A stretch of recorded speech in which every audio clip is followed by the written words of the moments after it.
Muchas gracias.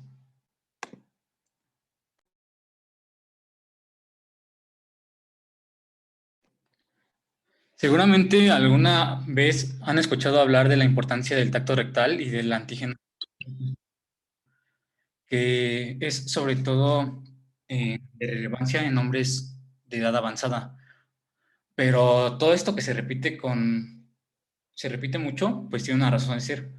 Este cáncer es la segunda causa más común de cáncer en hombres, siendo la primera el cáncer de pulmón asociada a tabaquismo. Esto quiere decir que millones de hombres alrededor de todo el mundo son diagnosticados con cáncer de próstata y un cierto porcentaje de esta población muere, que por cierto cada vez es menor gracias a los programas de detección temprana.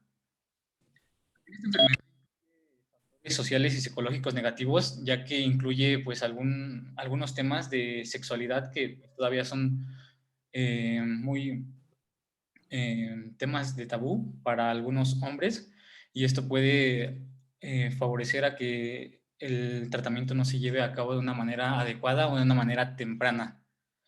Están asociados factores hereditarios como el tabaquismo, el alcoholismo, digo, no hereditarios como el tabaquismo, alcoholismo, obesidad o, bueno, incluso la dieta occidental, ¿no? Que es la alta en grasas, altas en carnes rojas y en azúcares, pero baja en vegetales y fibras.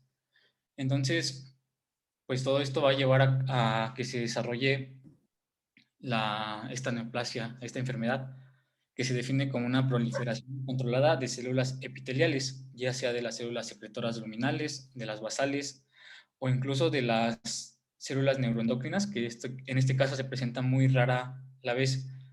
La glándula de la glándula prostática. Cada tumor tiene un comportamiento biológico y tiene pues un potencial maligno que puede empeorar el pronóstico. Y los genes pues son muy heterogéneos, relacionados, bueno, y cada tumor está relacionado, cada tipo de tumor o esto está asociado a la edad. También se asocia la incidencia con el aumento del alto índice de desarrollo humano en poblaciones envejecidas. eh, Hay mayor incidencia. ¿Por qué será? Bueno, primero, podríamos pensar que las poblaciones envejecidas, de estas poblaciones con el alto índice de desarrollo humano, pues el factor importante sería que la población es viejita, ¿no? Pero más bien es porque hay un mayor índice de detección temprana de este tipo de cáncer. Por ejemplo, está Estados Unidos, pues, bueno, podemos considerar a Canadá o algunas regiones de Europa, en donde hay mayor incidencia. México se encuentra en un punto medio, en un, se encuentra en un punto medio.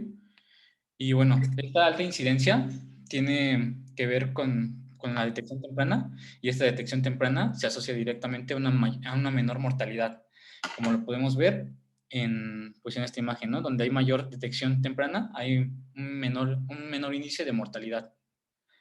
Esto, pues, con el objetivo, bueno, todo esto toda esta detección temprana con el objetivo de mejorar el pronóstico de cada paciente. Y así también hay factores hereditarios que tienen que ver con el desarrollo de esta enfermedad, que pues se preguntan en los antecedentes heredofamiliares, como lo es el grupo étnico. Se ha observado que los grupos étnicos de ascendencia africana tienen un riesgo relativo de 2 veces mayor de cáncer de próstata temprano y más agresivo. Aquí podemos ver que más o menos en la raza blanca está más o menos por el 3, está más o menos por el 3 y el de la raza negra está por el 6, ¿no? Entonces, pues podemos ver que el riesgo pues es casi de 2 veces más de tener esta enfermedad. También otros factores pues es tener más de 60 años, ya que en más del 85%, en más del 85% de los casos de diagnóstico, pues los pacientes tienen más de 60 años. Esto también pues, nos lleva a la predisposición genética que se asocia con, bueno, las personas que tienen un antecedente heredofamiliar de cáncer tienen un 9% de probabilidad de tener esta enfermedad. Entonces, bueno, todos estos factores son importantes. Ahora vamos a aterrizar un poquito, vamos a aterrizar todos estos factores, todo esto en una sola persona, porque esto es como muy global. Y bueno, paciente masculino de 68 años de edad viene a consulta por una nicturia progresiva que empeora con el paso de los meses. Más tarde, eh, bueno, últimamente ha despertado por las noches de 3 a 4 horas para orinar y esto hace que se altere pues, su ciclo del sueño. También durante el día tiene un incremento de la frecuencia urinaria y de la urgencia urinaria, pero sin sensación de dolor ni de ardor. Tiene una historia, bueno, tiene antecedentes patológicos de hipertensión y está tratado con lisinopril. El paciente tiene una historia de tabaquismo, pero no fuma, digo, pero no toma y no consume drogas ilícitas. La, la presión podemos ver que está normal, el pulso está normal, en general todo está normal, ¿no? Ya hasta que pasamos al tacto rectal, que muestra un crecimiento difuso, no doloroso, con una superficie suave. ¿Cuál es? Bueno, ya, suponiendo que ya sabemos el diagnóstico por, por el tema de hoy, bueno, exactamente no es cáncer de próstata, es una hipertrofia, es, es una hiperplasia prostática benigna. Y el siguiente paso para llevar a cabo es realizar un urianálisis. ¿Por qué? Porque dado que el cáncer de próstata no produce casi síntomas del tracto urinario inferior, la causa más común es la hiperplasia prostática benigna. Entonces, ante los síntomas del tracto urinario inferior, se debe de realizar primero un urianálisis para detectar eh, otras, eh, otras cosas como hematuria, para poder diagnosticar a lo mejor cáncer de vejiga o infecciones. De aquí, pues, posteriormente se recomienda realizar la medición del antígeno prostático específico. Y bueno, esto es sobre todo para contrastar y dejar claro la diferencia entre la hiperplasia prostática benigna, que esta es principalmente a partir de los 50 años, comparado con los factores de riesgo del cáncer de próstata, con una descendencia africana, historia familiar de cáncer y una edad mayor a 40 años. También la parte más afectada del cáncer, bueno, donde se desarrollan los tumores, es en la zona periférica de la próstata. Y al momento de la examinación rectal vamos a encontrar un crecimiento asimétrico y, bueno, los vamos a sentir como nódulos y son firmes. Eh, y esto va asociado a una elevación marcada del antígeno prostático específico. Entonces, en resumen, lo primero que quiero dejar en claro es de que el cáncer de próstata se diagnostica normalmente, bueno, ahora en la actualidad, en pacientes asintomáticos. Es decir, que no va a haber síntomas del tracto urinario inferior y si los hay, significa que puede estar el paciente ya en un estadio muy avanzado de esta enfermedad. Entonces, pues dado a esto, pues no vamos a ver cuadro clínico en esta parte. La próstata, bueno, ahora sí ya vamos a desarrollar el tema. La próstata es un órgano accesorio del sistema reproductor masculino, está localizado debajo de la vejiga y está rodeando a la uretra. Tiene, bueno, se divide en zonas, en la zona central, en la región periuretral, bueno, podemos verlas en las diferentes vistas, en la región periférica, que como vemos es la más grande, y también tiene una región fibromuscular. La importancia de ubicar más o menos estas zonas es que la zona periférica constituye más del 70% del tejido de esta glándula.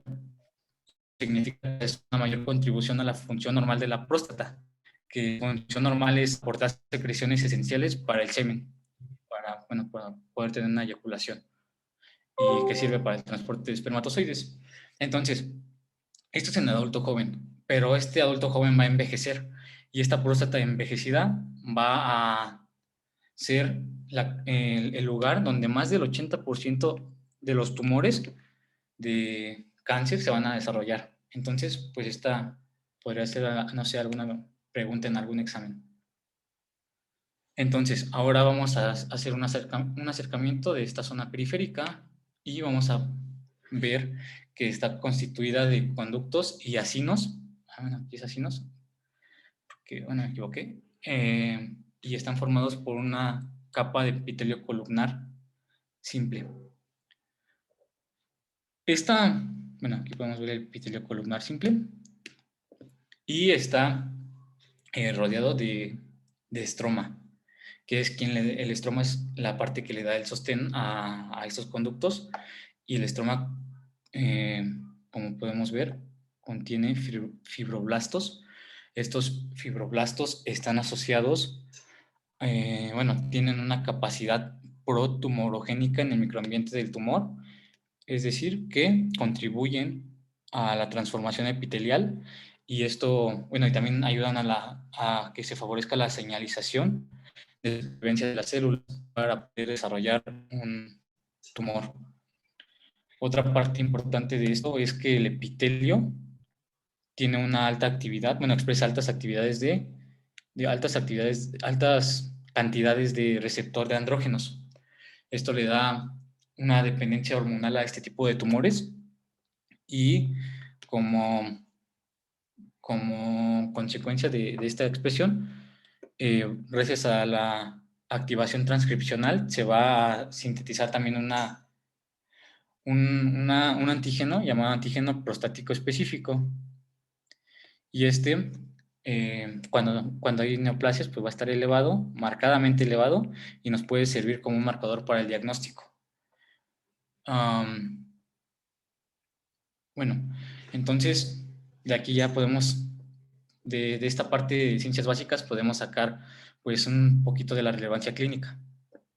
Ahora, para que se pueda realizar la patogénesis del tumor, se requiere una acumulación de mutaciones somáticas del genoma de las células epiteliales. Pues esto va a estar muy asociado al cáncer de próstata. ¿Como cuáles mutaciones? Bueno, van a ser en genes que involucran a la regulación del crecimiento, proliferación y muerte celular.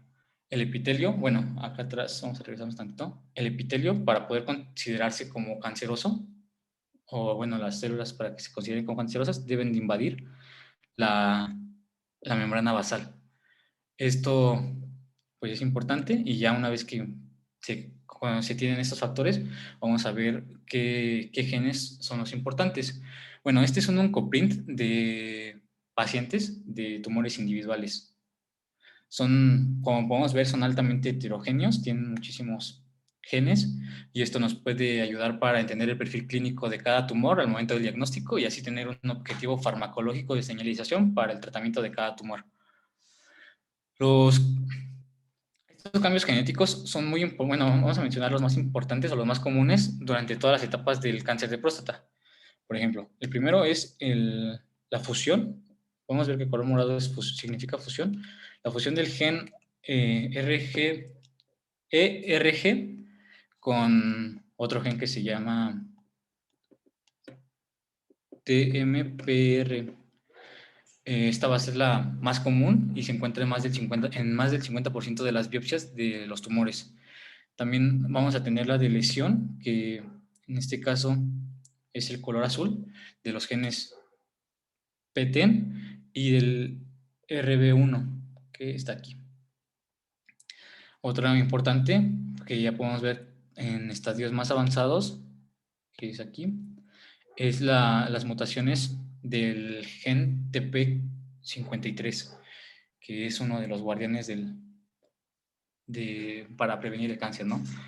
Entonces, pues estos son los genes principales que pues van a estar en todas las fases del desarrollo del cáncer de próstata, y aquí vamos a dar el primer acercamiento a la historia natural de esta enfermedad. Primero tenemos una etapa localizada, es decir, donde solamente se localiza en el órgano y ya. Después una etapa metastásica, y esta la podemos dividir de dos formas. La primera pues puede ser regional y sistémica, y la segunda forma es de acuerdo a la respuesta al tratamiento, que es la sensitiva a la castración y la resistente a la castración. Es decir, bueno, con castración me refiero a la deprivación de andrógenos, o propiamente pues a la pérdida de la función de la testosterona. En este caso, ya es como tal una castración bioquímica y ya no es como tal quirúrgica en estos tratamientos, pero ahorita lo vamos a ver más adelante. Entonces, eh, para que esta enfermedad pueda darse o evolucionar, se pierde la estricta regulación del control de crecimiento junto con el control de la estabilidad genética conforme progresa la enfermedad. Como podemos ver, pues ya primero tenemos una parte premaligna de esta enfermedad, la parte maligna y localizada, y ya la parte metastásica. Podemos ver que conforme pasa el tiempo se acumulan mayores mutaciones somáticas en estas células, y al momento de seguir avanzando en la enfermedad y llegar a la metástasis, que con metástasis nos referimos a la variedad de estados patológicos que ya no están confinados en el órgano. Las causas de esta pues son la alta carga mutacional, esta acumulación mutacional de más genes, y la desregulación en los genes claves del control del crecimiento. Los mecanismos, pues es una proliferación extensa, se produce una neovascularización, se forman nuevos vasitos. Ay.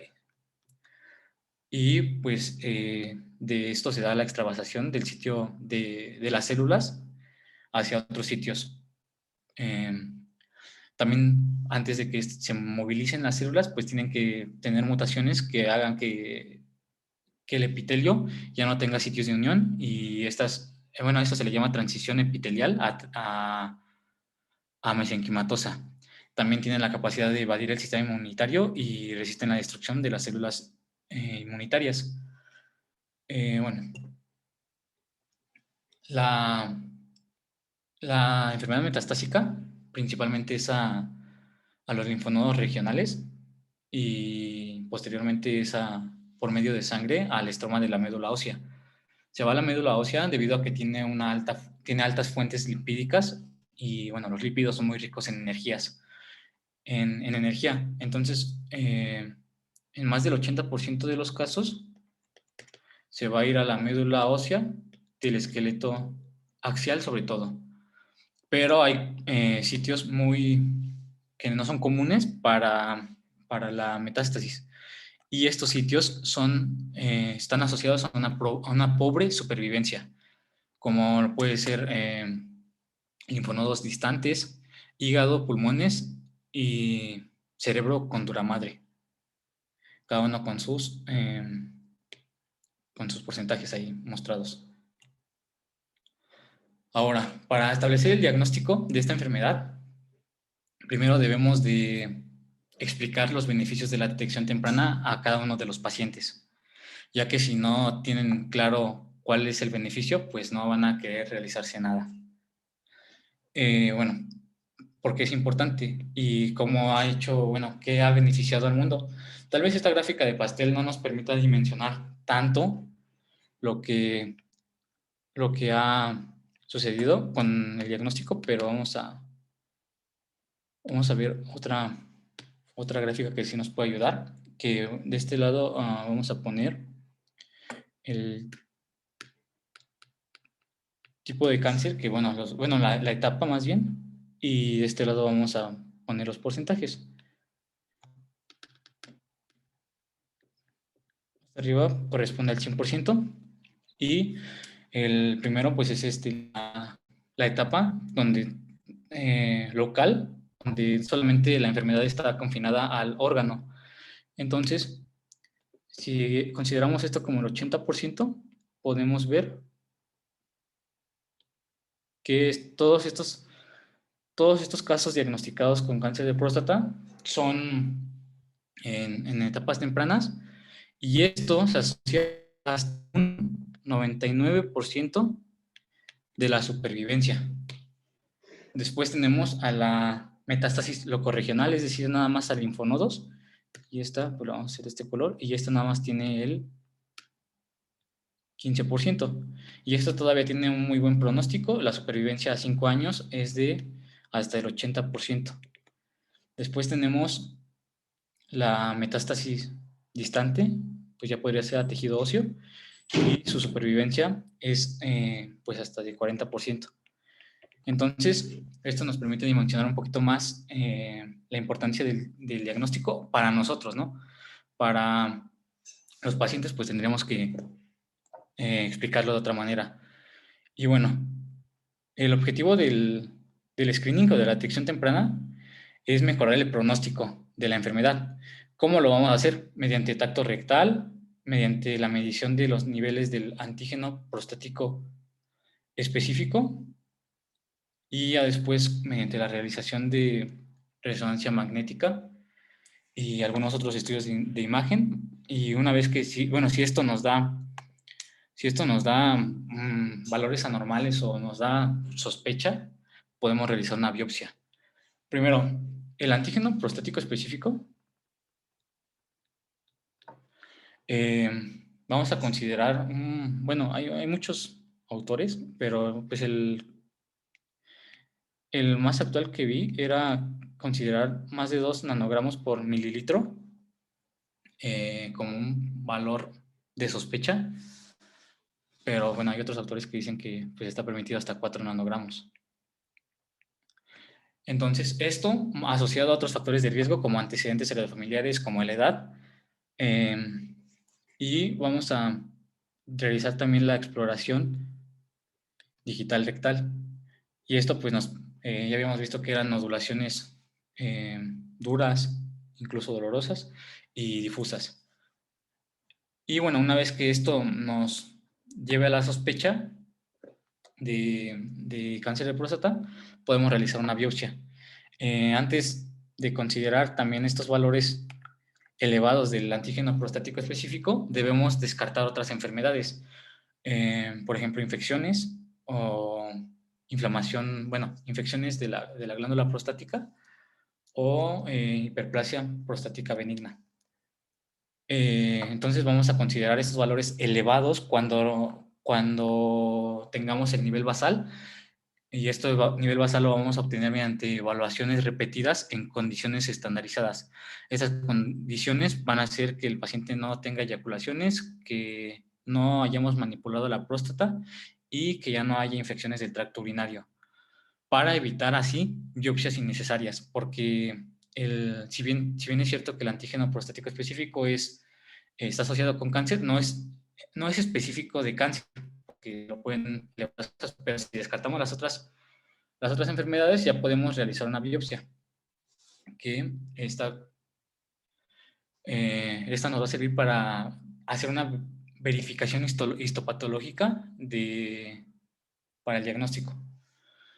Entonces, aquí vamos a usar el sistema de Gleason para puntuar la gravedad del cáncer de próstata.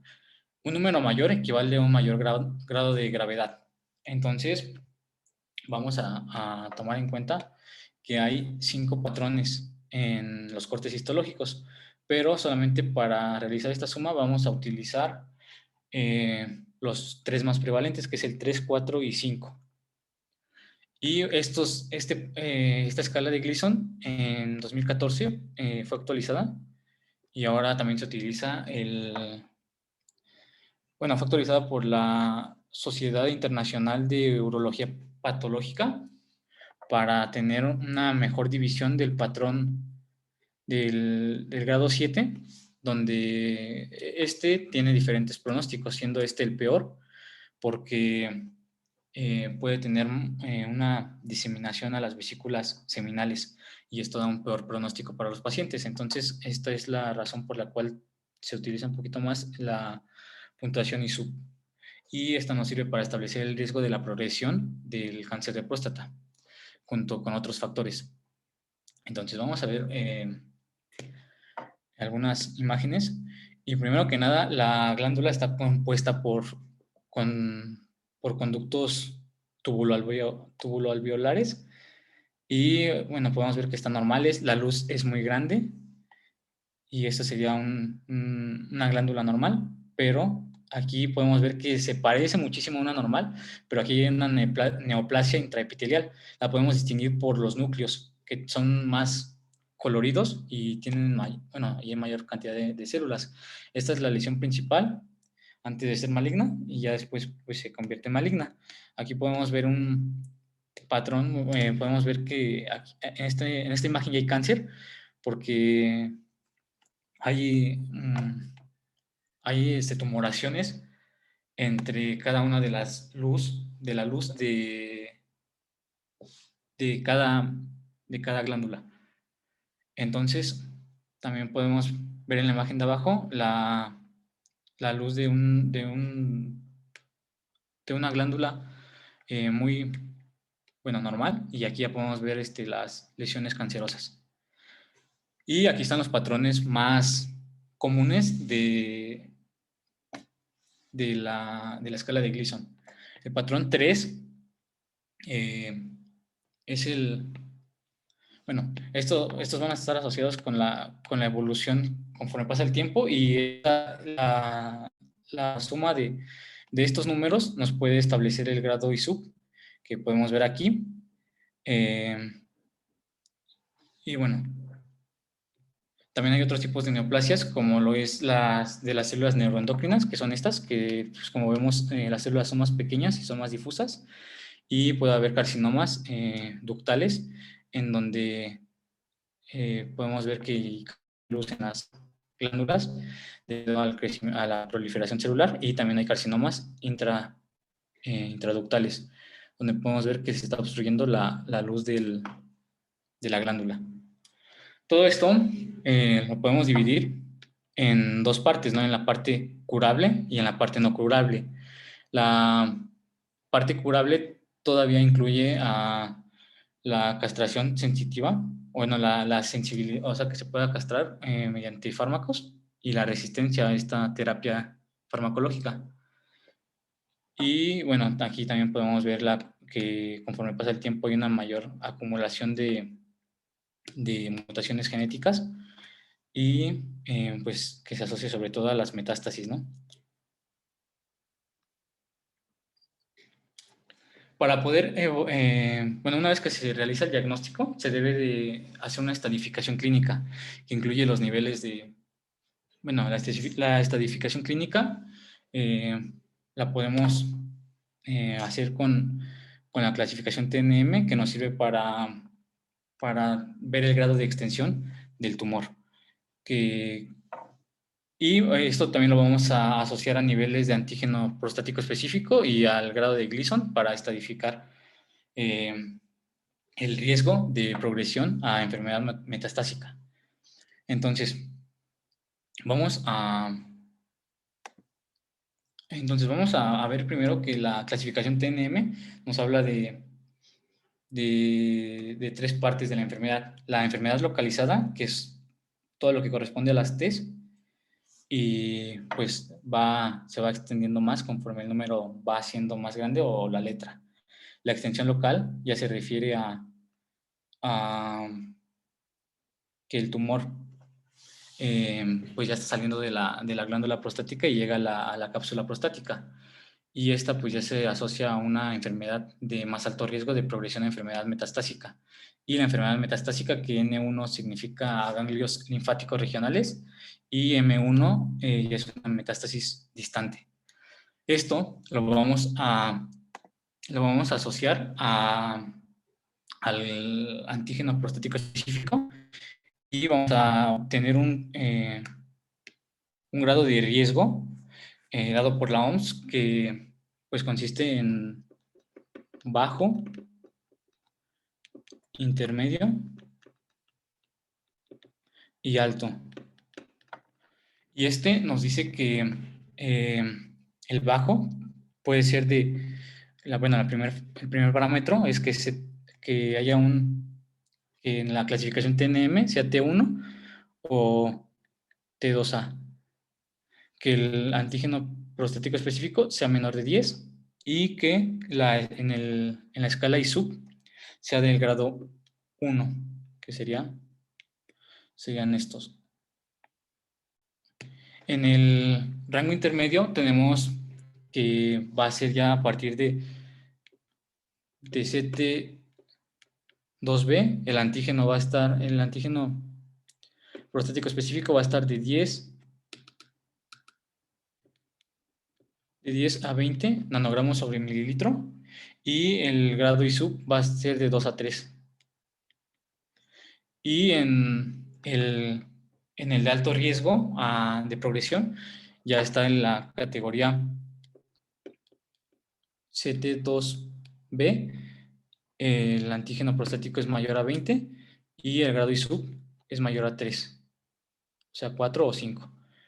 Entonces, esto nos permite, esta clasificación de riesgo, esta estadificación de riesgo de progresión nos permite establecer un manejo un manejo más individualizado para cada paciente.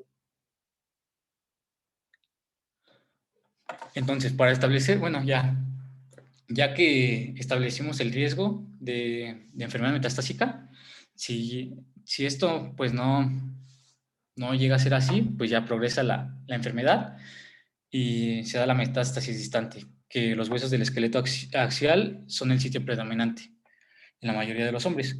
¿Esto cómo lo vamos a diagnosticar?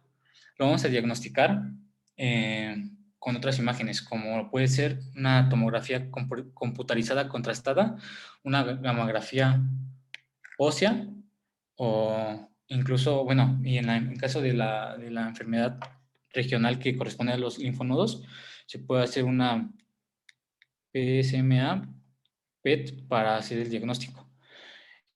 También bueno, en los riesgos intermedio y alto, se recomienda realizar estos estudios de imagen que acabamos de ver para así intentar diagnosticar alguna metástasis o si es que hay alguna metástasis oculta, para así poder intervenir de la manera más temprana al tratamiento. Entonces, ya vamos a pasar al manejo. Para establecer un tratamiento adecuado debemos de considerar las características clínicas, variables de las diferentes etapas, las características histológicas y moleculares de cada tumor y las características del paciente, estado de salud, antecedentes heredofamiliares y preferencias del paciente. También estas son válidas, ¿no? Porque el tratamiento puede tener muchos efectos adversos y pues si eso es su decisión, pues no lo puede renunciar a su tratamiento. También las decisiones dependen del riesgo de caída bioquímica.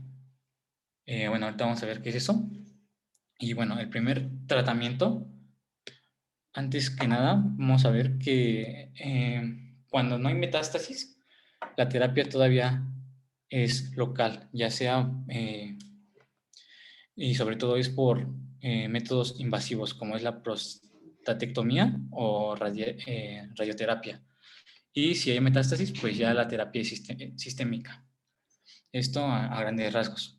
Entonces, vamos a ver primero el cáncer localizado. Si es de muy bajo riesgo, así muy, muy bajo riesgo, que no tenga riesgo de progresión, nada más vamos a realizar lo que se le llama como vigilancia activa, que son exámenes de seguimiento programados, evaluación clínica del tacto rectal y del antígeno prostático específico y biopsias hechas por resonancia magnética.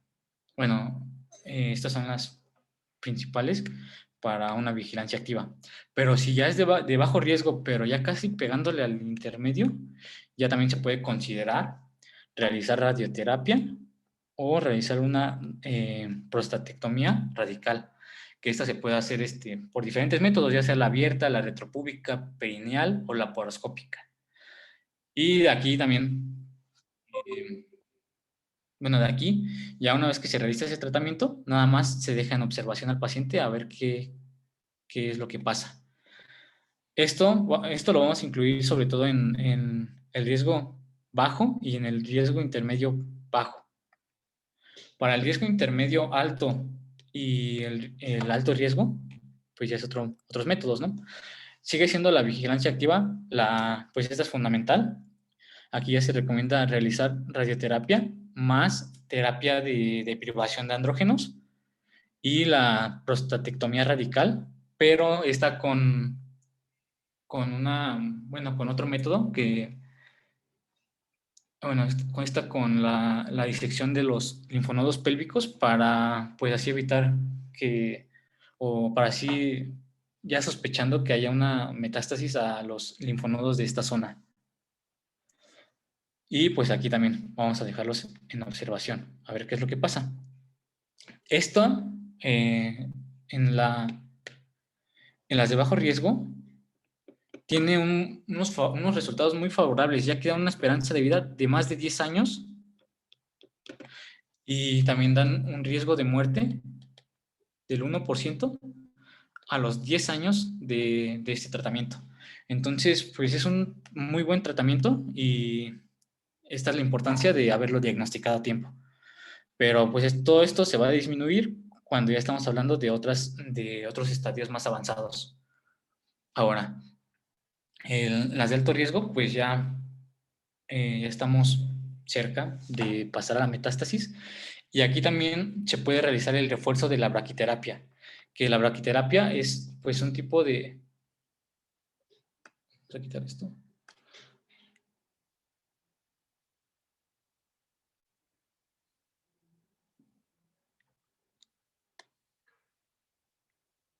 Que la braquiterapia es la implantación de fuentes radioactivas directamente en la glándula prostática, guiadas por ecografía. Esto minimiza la radiación de órganos vecinos y así también reduce la cantidad de efectos secundarios. Esto también, bueno, se recomienda sobre todo en pacientes de intermedio alto riesgo y de alto riesgo. Y ya la enfermedad metastásica la podemos subdividir en dos categorías de acuerdo al tratamiento, bueno, de acuerdo a su respuesta. La sensible a la castración y la resistente. Eh, bueno, vamos a pasar a esta imagen que pues, nos explica qué significa la castración y la terapia que, bueno, vamos a llamar la terapia de privación de andrógenos. Consiste en pues, quitar las funciones de los andrógenos para disminuir bueno, para que el receptor de andrógenos no siga favoreciendo el crecimiento celular ni la progresión de la enfermedad. Esto pues se debe de asociar a otros fármacos como los antagonistas de LHRH, ya que para evitar la disminución muy brusca de la testosterona sérica y así evitar el fenómeno del FLAR. Y esto sobre todo se debe realizar en terapias combinadas, ya que la monoterapia no está indicada porque pues no tiene tanta eficacia. Este es un tratamiento considerado esencial para esta etapa del cáncer. Se debe de valorar la progresión bioquímica, se debe valorar la progresión bioquímica de la respuesta a este tratamiento y pues nos va a prolongar la vida. Pero pues este tratamiento puede progresar a una resistencia y resistencia que está asociada a mutaciones del eje de la señalización del receptor de andrógenos. Bueno, una vez que se comienza la terapia de privación de andrógenos, pues va a haber resistencia por parte de las células cancerosas y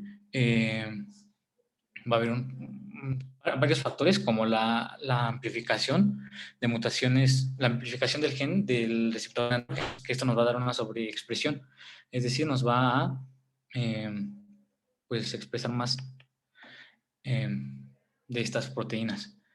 También va a haber una expresión de variantes de empalme. ¿Dónde están? Son estas, las variantes de empalme. Va a haber receptores mutantes, que estos se pueden unir a ligandos inespecíficos, que ya no son andrógenos, y también las células cancerosas tienen la capacidad de sintetizar esteroides intracelulares, de sintetizar andrógenos intracelulares con los estrógenos con los esteroides que tienen a su disposición. Entonces, todos estos factores nos van a llevar a una resistencia a esta terapia, ya que va a seguir el receptor de andrógenos va a seguir teniendo actividad. Entonces, si ya tiene actividad, si sigue teniendo actividad y ya no responde a este tratamiento, pues ya vamos a buscar otras alternativas, bueno, ya podríamos decir que las principales y las más efectivas en enfermedades más avanzadas, pues ya sería entrar a investigaciones clínicas donde se estén realizando vacunas inmunitarias para cada tumor en específico. Pero también se pueden administrar una quimioterapia con taxanos, que pues esta en general dio un beneficio de supervivencia en general. También la terapia de Dosatel con prednisona disminuye la producción cortical de andrógenos, y si no hay andrógenos, pues ya, la menor cantidad, si hay una menor cantidad de andrógenos, hay una menor actividad del receptor de andrógenos, y esto favorece a que haya una disminución de la proliferación celular y que el tumor no siga progresando. Pero como todo tiene consecuencias, ¿no? Todos los tratamientos tienen consecuencias. Entonces, en resumen, vamos a tener que es importante realizar una detección a tiempo, detectando factores de riesgo o datos de alarma e investigarlos. Realizar un diagnóstico temprano nos va a mejorar el pronóstico de todos los pacientes y se debe de realizar un tratamiento individualizado. Debemos informar a todos los pacientes los efectos secundarios que puede tener cada tratamiento. Por ejemplo, los más importantes en este caso serían la disfunción sexual, la infertilidad, problemas urinarios o intestinales. Y pues esto va a disminuir la calidad de vida de los pacientes o incluso puede traer consigo mismo problemas psicológicos. En general es una enfermedad muy interesante y todo el desarrollo biológico es importante, pero estamos tratando a un enfermo que tiene una esposa, que tiene hijos, que tiene familia y que tiene amigos y que incluso tiene trabajo, y esto podría disminuir su productividad. Y si es el sostén de la casa, pues es importante mantenerlo lo más productivo posible. Y no es una enfermedad que está dada por fallas biológicas y que el individuo solamente es una máquina biológica.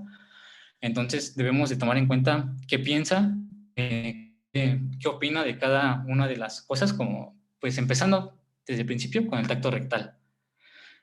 Con la radioterapia, por los miedos que ocasiona someterse a tratamientos de cáncer. La cirugía, los efectos secundarios que son la disfunción sexual principalmente. Entonces, todo esto, la parte biológica es muy importante para dar solución a esta enfermedad, pero la parte psicológica es fundamental para llevar a cabo la solución. Y sería todo.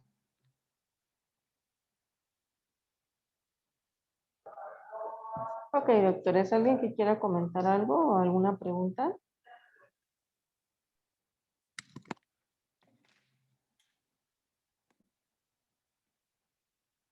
¿No? Bueno, pues muy bien, doctor. La verdad es que tu clase estuvo bastante completa. Hiciste un buen abordaje. Te enfocaste a lo concreto del tema y a las cosas básicas que deben saber. Considero, bueno, pues no hay algo más que agregar. Sin embargo, considero que es una patología frecuente. Desafortunadamente, cuando presentan sintomatología, pues ya están en unos estados localmente avanzados o incluso metastásicos. De ahí la importancia, como le dice su compañero, sobre lo que es la prevención. Y pues el diagnóstico como tal, pues es histopatológico. Tenemos que valorar a nuestro paciente de forma integral y en base a eso, bueno, pues una vez que ya se realizó el diagnóstico y la estadificación, pues el tratamiento conveniente, así como el seguimiento, ¿no? Dependiendo de la etapificación en la que se encuentre el tumor.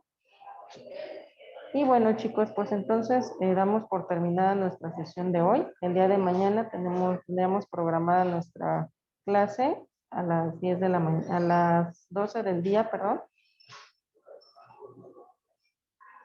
para que pues estén puntuales, chicos, para mañana. Muy bien, doctor, muchas felicidades. Sí, doctora, muchas gracias.